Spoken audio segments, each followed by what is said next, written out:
Bonjour à tous, je m'appelle Jean-Noël, je suis anesthésiste en pédiatrie au CHU de Grenoble. Je remercie le comité d'organisation de m'avoir proposé ce sujet très intéressant. Je suis un petit peu intimidé d'être devant vous parce que quand même vous êtes très nombreux, puis les lumières sont vraiment très fortes. Je ne sais pas si par hasard on pourrait baisser un tout petit peu, ce serait super. Donc je vais vous parler d'une première situation cauchemardesque qu'on n'a pas très envie de vivre, mais à laquelle il faut quand même qu'on soit un peu prêt, c'est l'arrêt cardiaque péri-opératoire chez l'enfant. Voilà, j'ai pas de conflit d'intérêt en lien avec cette présentation. Je travaille à l'hôpital Couple-Enfants de Grenoble. Voilà.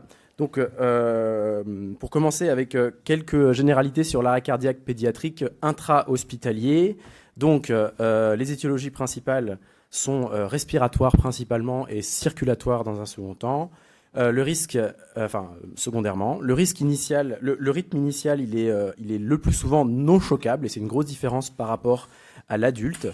Il y a énormément de RCP qui sont initiés face à une bradycardie instable plus que par une vraie asystolie ou un vrai arrêt circulatoire.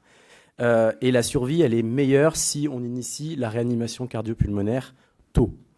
S'il y a un arrêt circulatoire d'emblée, un vrai arrêt circulatoire d'emblée, la survie va être diminuée. Donc plus la RCP est précoce et efficace, plus la survie et probablement le pronostic est bon. Sans attendre donc l'asystolie, il faut commencer. Voilà. Et chez les survivants, il y a un pronostic souvent favorable pour l'arrêt cardiaque pédiatrique intra-hospitalier. La prise en charge repose sur les recommandations ERC, donc les dernières datent de 2021, mais probablement qu'il y aura une mise à jour bientôt, avec le Basic Life Support et puis l'Advanced Life Support. Je ne vais pas rentrer dans les détails maintenant, mais tout ce qui est dit dans les recos ERC est applicable au bloc opératoire. Et puis il y a plein de box comme ça où les points clés de la réanimation cardio-pulmonaire chez l'enfant sont bien mis en évidence. Je vous laisserai le soin d'aller regarder. Elles sont faciles à trouver sur Internet. La référence est en haut à droite. Voilà. L'arrêt circulatoire spécifique de l'enfant au bloc opératoire. Donc on va faire en 4 parties. D'abord, je vais vous parler un petit peu d'épidémiologie. Ensuite, un petit peu d'étiologie et de physiopathe. Quelques spécificités de la prise en charge. Et enfin, quelques diapos sur la prévention. Voilà.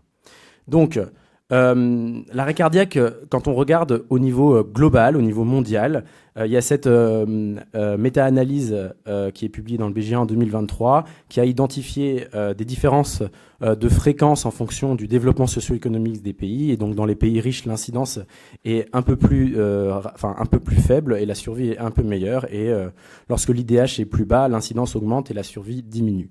Mais avec le temps, depuis 2000, il n'y a pas d'amélioration globale des taux et une légère amélioration de la survie à 24 heures. Il y a eu par contre, entre avant 2000 et après 2000, une évolution importante des causes, puisqu'avant 2000, il y avait des causes médicamenteuses qui étaient beaucoup plus importantes que maintenant, notamment avec l'allotane. Et aujourd'hui, les causes sont surtout des défaillances cardiovasculaires et circulatoires. Les grandes cohortes récentes nous ont permis d'identifier un petit peu l'incidence de l'arrêt cardiaque au bloc opératoire chez l'enfant. Alors je ne vais pas rentrer dans les détails de chaque, mais ça c'est l'étude européenne Apricot qui a retrouvé un taux de 3,2 pour 10 000. Ça c'est l'étude Nectarine spécialisée donc dans les tout petits, européenne aussi, qui a retrouvé un taux plus élevé chez les bébés, donc 12 pour 10 000. Et puis quand on va regarder les grandes cohortes anglo-saxonnes, donc il y a le registre NAPSET anglais qui a retrouvé aussi 3 sur 10 000. La grande cohorte Wake Up Safe aux États-Unis qui a retrouvé 5 sur 10 000. Et ça, c'est les arrêts périopératoires tout confondus. Et si on regarde spécifiquement ceux qui sont liés à l'anesthésie, c'est 3,3 sur 10 000. Un taux un peu plus élevé chez les bébés, plus élevé que dans Nectarine. Et puis, il y a aussi cette cohorte monocentrique de Boston, mais quand même 275 000 anesthésies, qui a retrouvé à peu près pareil. Donc, le taux, globalement, il se situe aux alentours de 5 sur 10 000. C'est rare, mais quand ça arrive, c'est 100% pour nous. Donc, avec une différenciation qui est un peu artificielle entre finalement les arrêts cardiaques périopératoires qui sont liés à l'anesthésie ou qui sont liés à la chirurgie. Finalement, la question n'est pas forcément très pertinente parce que souvent les mécanismes sont mixtes. Voilà. Donc dans les pays riches, ce taux il est assez homogène et puis il faudra toujours prendre en compte le case mix à l'échelle de chaque centre. Bien sûr, si vous avez un centre qui fait des chirurgies à haut risque comme la chirurgie cardiaque, la fréquence des arrêts cardiaques périopératoires sera mécaniquement beaucoup plus élevée. Donc forcément, On ne peut pas tout comparer non plus. Voilà.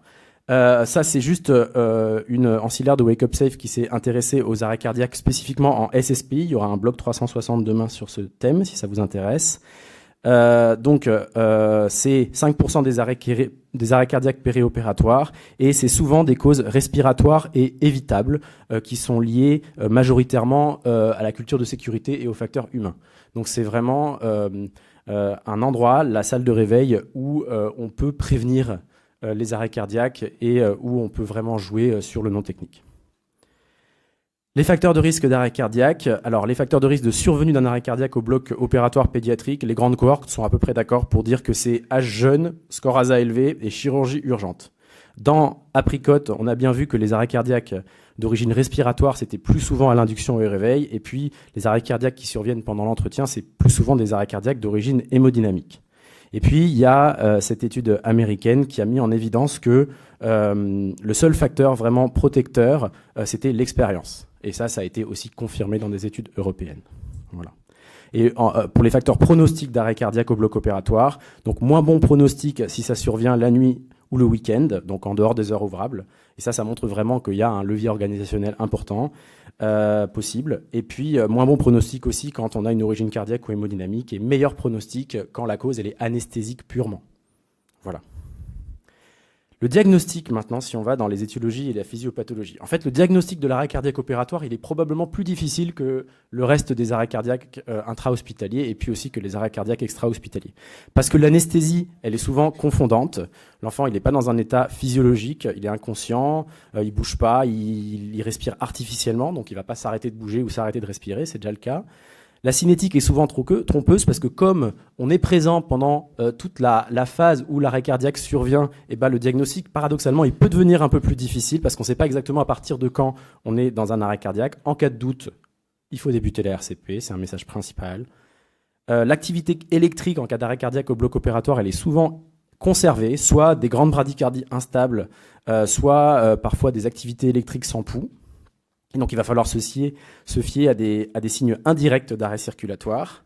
Et ça peut occasionner un retard diagnostique et donc un retard thérapeutique. Et le mécanisme au bloc opératoire, il est souvent complexe parce que c'est souvent des causes multiples.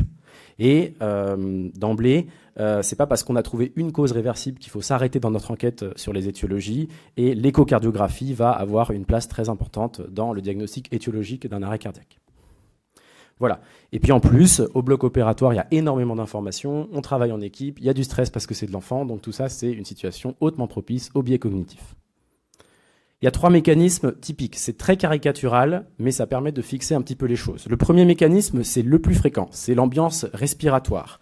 L'enfant, il est hypoxique, il est d'abord bradycarde, puis encore plus bradycarde, puis il devient avec une bradycardie instable et pas de tension prenable. On est déjà dans la situation d'arrêt cardiaque, c'est trop tard pour l'atropine, il faut débuter la réanimation cardio-pulmonaire et réoxygéner d'une façon ou d'une autre.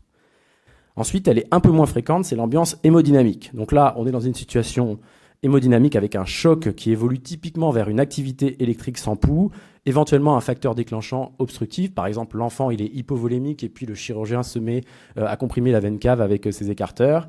C'est annoncé par une hypotension. Typiquement, ça va être une activité électrique sans pouls et le traitement, ça va être la RCP, l'adrénaline. Et puis ensuite, un traitement qui est vraiment axé hémodynamique. Donc amine, remplissage, transfusion. Et puis l'ambiance cardiaque qui est plus fréquente chez l'adulte et beaucoup plus rare chez l'enfant, sauf peut-être au cath lab ou bien alors dans les salles de chirurgie cardiaque. La cause, elle peut être cardiaque ou extracardiaque. Elle peut être annoncée éventuellement par des troubles du rythme ou des troubles de la conduction. Et là, le traitement, ça va être réanimation cardio-pulmonaire, choc électrique externe et recherche et traitement du facteur déclenchant. Les mécanismes sont souvent mixtes et il y a un rôle aggravant certain de l'anémie, quel que soit le mécanisme. Ça a été bien mis en évidence dans Nectarine. Voilà. Les étiologies spécifiques, on peut aller les regarder dans la cohorte Wake Up Safe des Américains. Donc cardiovasculaire souvent, respiratoire très souvent, et quand c'est respiratoire, c'est très souvent des causes qu'on peut prévenir, et puis médicamenteuses parfois. Bien sûr, si vous incluez des centres qui font de la chirurgie cardiaque, vous aurez une prépondérance, enfin vous aurez une augmentation relative de toutes les causes cardiovasculaires et cardiaques. Voilà. Ces étiologies, on peut se rapporter à ce qu'on connaît, c'est-à-dire le 4H4T, et l'appliquer au bloc pédiatrique, sachant que au bloc pédiatrique, il y aura plein de causes d'hypoxie, plein de causes d'hypovolémie, plein de causes d'hyper ou de dyscaliémie. Et puis, il y a l'acidose qu'on peut rajouter en plus, et aussi certaines causes qui sont un peu spécifiques de la chirurgie cardiaque aussi. Donc, après, il y a des gens, on décrit parfois les 5H, 5T, les 6H, 6T, peu importe comment vous classez les choses, mais en tout cas, cet acronyme est très utile pour aller chercher les causes d'arrêt cardiaque. Le contexte spécifique va aussi nous aider dans notre diagnostic étiologique. Quand on est en traumatologie, on peut utiliser l'acronyme HOT. Et puis quand on est dans un contexte d'arrêt cardiaque sur un problème ventilatoire, on peut utiliser l'acronyme DOP, qui est très utilisé en réanimation pédiatrique parce que c'est le même acronyme qu'on utilise pour rechercher les causes de désaturation chez un enfant intubé.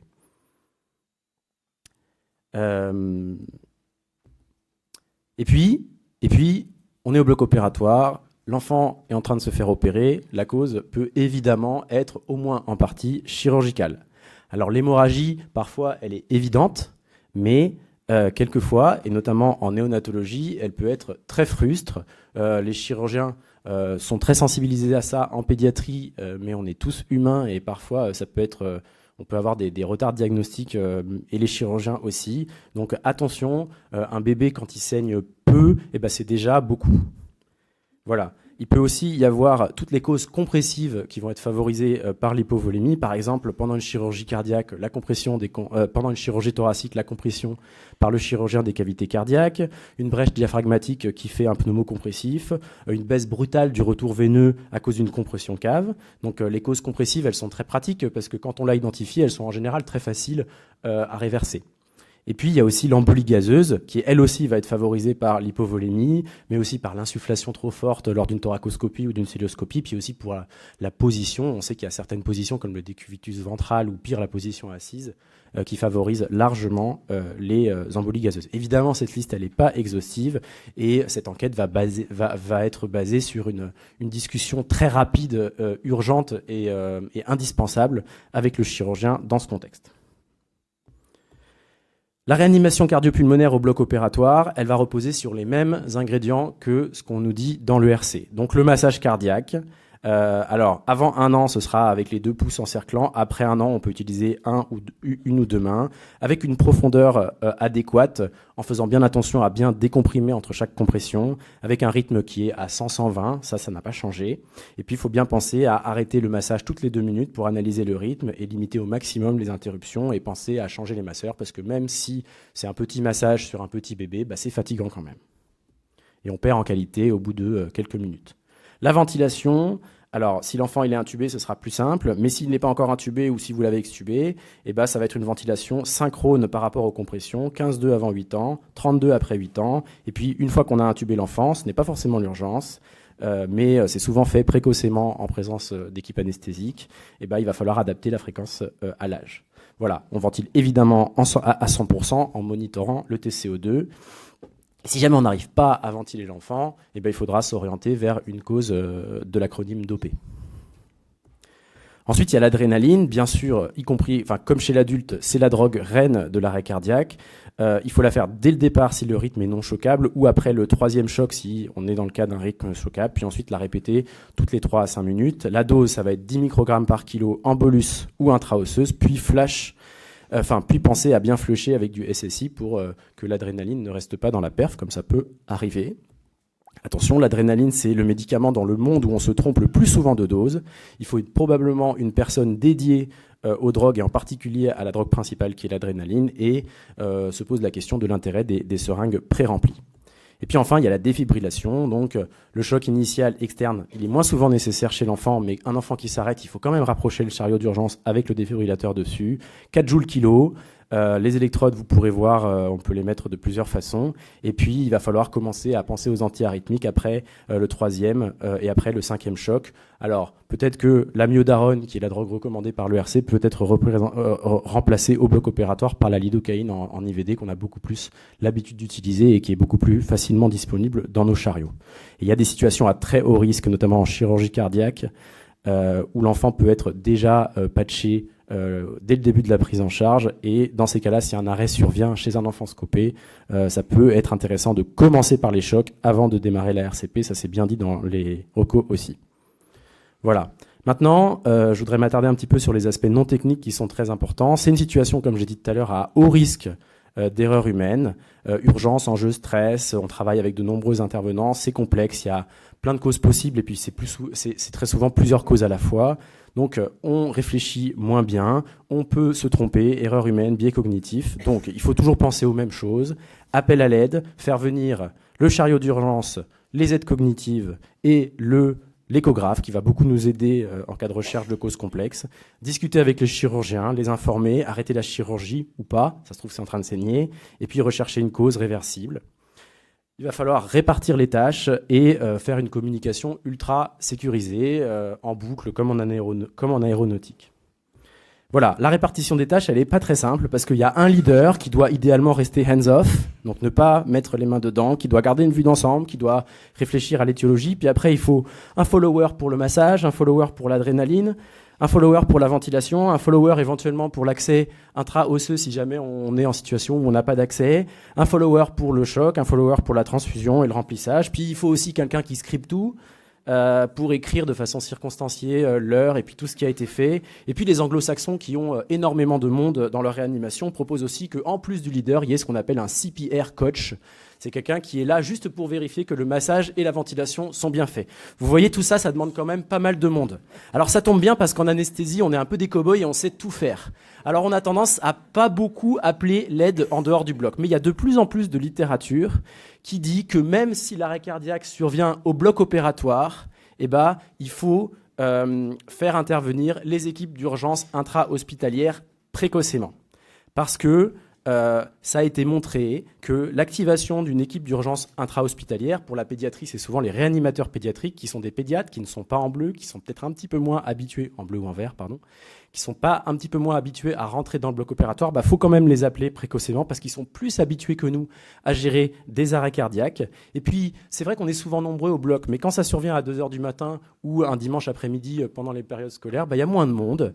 Et puis, donc les ressources humaines sont très variables. Donc, en cas d'arrêt cardiaque périopératoire, on sait, il y a des sondages qui ont été faits, qu'au bloc opératoire, l'appel à l'aide extérieure est non systématique et tardif. Pourtant, c'est intéressant de standardiser l'activation de ces équipes et de se répartir les rôles, de mettre en place des protocoles, de les tester en simulation in situ et surtout de les appliquer. Voilà.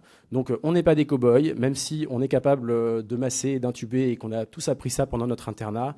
On y arrivera mieux si on se fait aider par des gens qui sont hyper protocolisés et qui ont plus l'habitude que nous. Voilà, un petit focus sur le retour de l'activité. C'est parfois difficile de diagnostiquer la fin de l'arrêt cardiaque. C'est un peu comme c'est difficile de diagnostiquer le début de l'arrêt circulatoire. Parfois, on est complètement focalisé et on continue à masser alors que l'enfant, clairement, il est déjà reparti. Mais il vaut mieux masser un enfant qui a une activité plutôt que de ne pas masser un enfant en arrêt. Le contrôle manuel du pouls, il est peu fiable et chronophage, donc il va falloir préférer les indicateurs objectifs, le TCO2 et surtout l'échocardiographie, ou l'échographie si on scanne un vaisseau. Voilà. Et puis chez un enfant qui vient de faire un arrêt cardiaque, il faut impérativement poser un cathéter artériel pour faire un monitorage invasif et pouvoir diagnostiquer très précocement la récidive. Voilà. Et après le retour, il va falloir maintenir une hémostasie ventilatoire. Alors, on a pas mal de données chez l'adulte, mais très peu de données pédiatriques. Donc, on peut faire des extrapolations très prudentes. Au niveau des gaz, enfin, au niveau respiratoire, il va falloir essayer d'éviter les extrêmes délétères en termes d'hypoxie et en termes d'oxygène et de CO2 et monitorer le TCO2.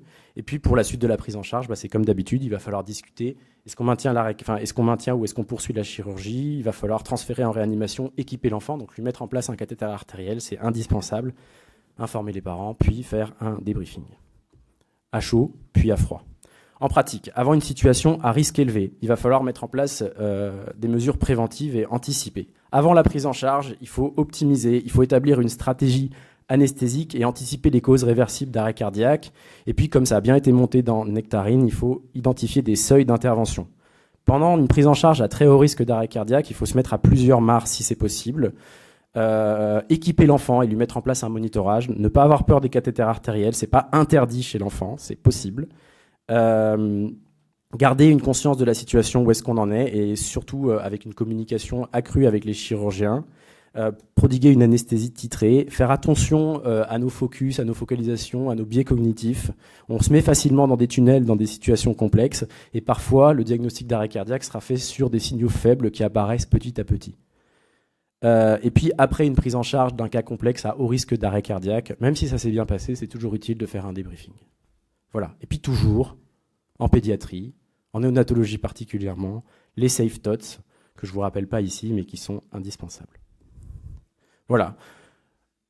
En conclusion, je ne sais pas si j'avais 15 minutes ou 20 minutes, mais peut-être je suis un peu en avance. En conclusion, je dirais que c'est pas facile l'arrêt cardiaque en pédiatrie parce qu'il y a de multiples causes possibles et des causes multiples fréquentes. Mais on peut garder un raisonnement qui ressemble à celui de l'ERC avec les 4H et les 4T appliqués au bloc opératoire, en gardant à l'esprit que c'est pas parce qu'on a trouvé une cause qu'il faut s'arrêter de chercher les autres causes et que l'échocardiographie va être très utile. Ensuite, il faut communiquer avec les chirurgiens à toutes les étapes parce que la cause peut être souvent au moins en partie chirurgicale et que les chirurgiens vont nous aider à prendre en charge l'enfant. La bradycardie instable en pédiatrie est à considérer comme un arrêt cardiaque. Donc, quand l'enfant présente une bradycardie avec tension imprenable, c'est trop tard pour l'atropine. Il faut masser et donner de l'adrénaline. Finalement, pour un enfant, c'est probablement mieux de faire un arrêt cardiaque au bloc opératoire en présence d'équipes d'anesthésistes réanimateurs plutôt qu'au fin fond d'un étage, tout seul, avec une infirmière pour 25 lits. Donc, on peut dire que ce n'est pas le pire endroit pour que ça arrive, mais par contre, les causes sont complexes et la prise en charge aussi. L'aide extérieure est nécessaire. Donc, au Canada, ils disent une équipe de code. C'est coder, ça veut dire faire un arrêt cardiaque au Québec. Et ils ont des équipes qui rentrent au bloc opératoire si jamais elles sont appelées et qui sont ultra performantes pour travailler en équipe pour réanimer un enfant. Donc, il ne faut pas se priver d'appeler à l'aide, même en dehors du bloc opératoire, même si le bloc est parfois considéré comme un milieu hostile pour le reste de l'hôpital. Voilà. Et enfin, il faut protocoliser les prises en charge le plus possible. Et pour ça, la simulation in situ, c'est très utile pour tester ces protocoles. Voilà. Je vous remercie beaucoup pour votre attention.